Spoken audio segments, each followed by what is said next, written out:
I was thinking about the kind of faith people seem to be looking for these days. In the story that we have from Acts, Paul is shipwrecked on the island of Malta. The story tells us he shakes a poisonous snake from his hand as if it were a midge, cures a man by laying hands on his head, then heals everyone on the entire island who's suffering from any kind of disease. These miracles bring him both honor and reward. When Paul and his companions set sail later, their ship has been fully stocked by grateful islanders. They have more, not less, than when they arrived.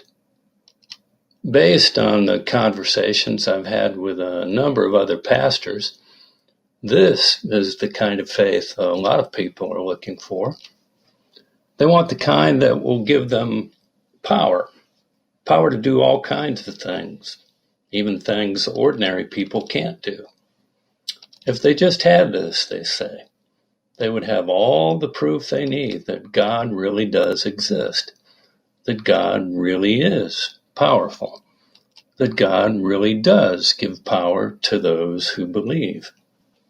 Call it the kind of faith that moves mountains. The text from Deuteronomy has no miracles in it. It focuses on the kind of faith that moves us instead.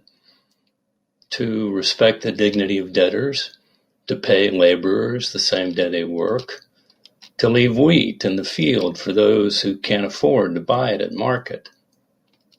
None of these acts of faith are going to make headlines, like the kind you make shaking a snake from your hand. Our only satisfaction will be knowing that we have kept faith with one of God's commands, which has made us slightly more generous than we might otherwise have been, though in profoundly ordinary ways. There are 9 commands in this short section of Torah and Deuteronomy. With the exception of the one about parents and children not being put to death for each other's sins, the commands are all about how those at the top of the food chain are to treat those at the bottom. There once was a time when such commands weren't necessary for God's people, back when kinship bonds were strong and extended families caught those whose safety nets had been broken. But success changed things. People moved into big urban areas where some of them made a lot more money than others. It was no longer possible to know all of the neighbors, some of whom only showed up when they were raising money for something, their own rent, for all you knew. You could often tell the renters from the owners by how badly their places needed a paint job, but you knew it wasn't their fault. It was the landlord's fault. And still, the kids of those renters were being treated badly at school because they walked home to such shabby houses and were being ridiculed and teased. Things haven't changed all that much in 2,500 years. You shall love your neighbor as yourself. That's in the Torah too, in Leviticus. But then some people might ask, who is our neighbor? Well, this text from Deuteronomy seems to say our neighbor is anyone to whom we are economically related. Our neighbor is anyone to whom we lend something or from whom we borrow it. Anyone who works for us or for whom we work. Anyone who sells something we need to live or who buys or barters it from us. As much as we like to think it's compassion that makes us kin, it's not. It's economics. The daily give and take of the goods and services that make life possible. possible both for those who have and for those who have not. Is there an app that allows us to track the progress of a $10 bill through the system? If not, I hope we'll invent one so we can see how the bill we use to buy bread goes into the bank to pay the clerk who sold it to us, who spends it on gas for her car, so that it becomes the property of the oil company that's still paying to clean up the spill where the fish we ate the other night was caught, and hopefully will be again. But don't get distracted by the fish. Let's keep our eyes on the $10 bill, which has now gone into the pocket of one of the out-of-work fishermen as part of the company's reparation to the community. That fisherman who will use it to buy bread to pay the clerk who spends it on gas for her car. Of course, there was no paper money when Deuteronomy was written. It was more often stuff that changed hands. Grinding stones, garments, olive oil, cooking pots. We can tell that from the first command, which says that when you make someone a loan and ask for collateral, you may not go into that person's home and take it. You must wait outside for the person to bring it out to you. This isn't a command about meeting the requirements of the law. It's a command about preserving the dignity of those who must ask for others' help. If you accept someone's cloak as collateral, the next command says, and the person is so poor that the cloak doubles as a bed blanket, you may not sleep in it yourself. You must return it every evening by sunset so that the person may sleep in it and bless you. Presumably this means going back every morning to get the cloak back. I'm here to take your blanket again, which sounds like a very effective way to shame a lender, so that the lender asks, look, why don't you just keep the blanket and we'll shake hands on the loan instead? These are very unusual commands, not least because they place limits on the rich. When you hire day laborers, the next command says, make sure you pay them before the sun goes down. It may not be a big deal for you to wait 3 days for a check to clear, but your workers have kids at home waiting for them to come through the door with a grocery sack. Your workers shouldn't have to explain that to you either. They work today, so pay them today. Whether they're brand new immigrants or third-generation locals, getting their wages from you should not cost them 1 cent of dignity.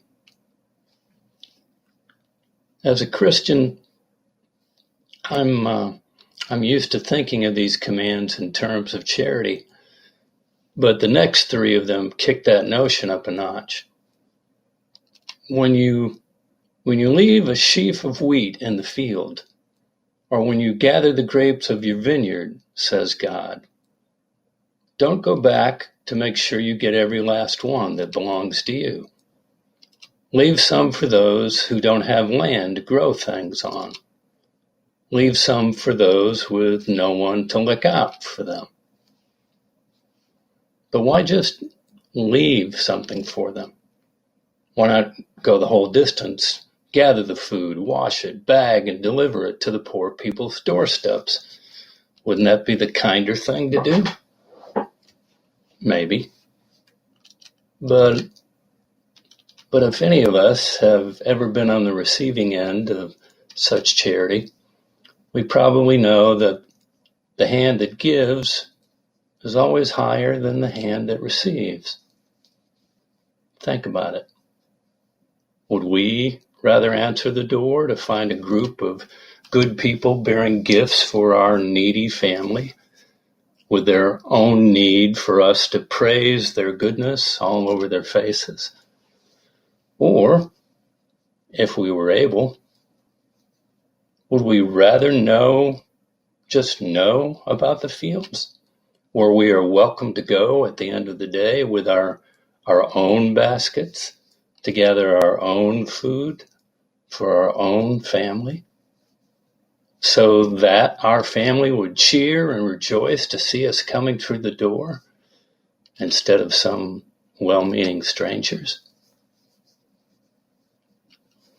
These commands aren't about exercising charity. They're about exercising justice, divine justice, God's justice. Justice as God requires those who have a lot to leave some for those who have little, without standing around to be seen or thanked. But the most puzzling command in the whole list is the one about the sheaf in the field. Did you see that interesting verb that went by when you read the text? When you reap your harvest in your field and forget a sheaf in the field, you shall not go back to get it. It shall be left for the alien, the orphan, and the widow, so that the Lord your God may bless you in all your undertakings. When you reap your harvest and forget a sheaf, that's weird. How do we fulfill a command by forgetting something instead of remembering it? Can a deed really be called good if we didn't do it on purpose? But that's what the commandment says. When we remember that we left it, don't do anything about it. Just leave it for the people who will come after it later. But remember that we can't leave it for them in the first place. We have to have forgotten it first. This may be the most charming commandment in the entire book of Deuteronomy, maybe in the entire Bible, especially for people my age who are always forgetting everything. But it's clearly not about cultivating memory loss as some kind of spiritual practice. My guess is it's about becoming the kind of person who isn't counting sheaves all the time. It's about becoming the kind of person who no longer worries about getting every olive off every vine. Because there is plenty, really. Plenty. And some to spare. Not only for us, not only for the alien and the widow and the orphan, but also for the deer, the rabbit, and the raven, who are members of the community as well.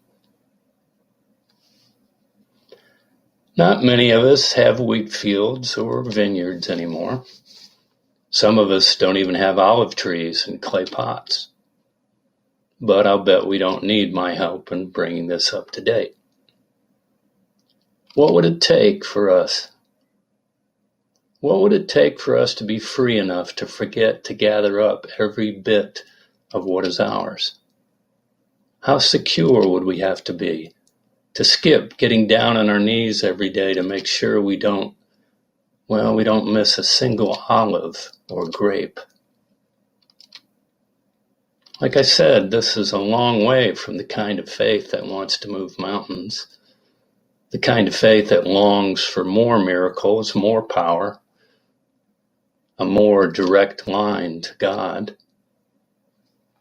There's nothing wrong with any of that, I suppose, except that so few people seem satisfied. So few people seem satisfied by the amount of power they get. Whereas anyone, absolutely anyone, can have faith enough to be moved by God's justice, especially when it's as simple as making a microloan with no collateral, or paying a laborer's wages on time, or leaving a whole row of snow peas in the garden with a sign that says, "Help yourself." Yes, you. Any of you. All of you. Go ahead. Help yourself. Who knows? We might even forget a couple of $10 bills on the dresser the next time we stay in a hotel room, and not go back to get them. They shall be left for the housekeeper, so that the Lord our God may bless us in all our undertakings. It's up to us, really. But if we choose the commands instead of the miracles, then when our ships sail, we will have less, not more, than we did when we arrived. Less stuff, less guilt, less stress, and maybe a little more bliss as well, thanks to our divine forgetfulness, and even more thanks to the loving, gracious God who showed us the way. It's up to us, really. But if we choose the commands instead of the miracles, then when our ships sail, we will have less, not more. Less than we did when we arrived. Less stuff, less guilt, less stress, and maybe a little more bliss as well, thanks to our divine forgetfulness, and most of all, thanks to the loving, gracious God who showed us the way. Thanks be to God. Amen.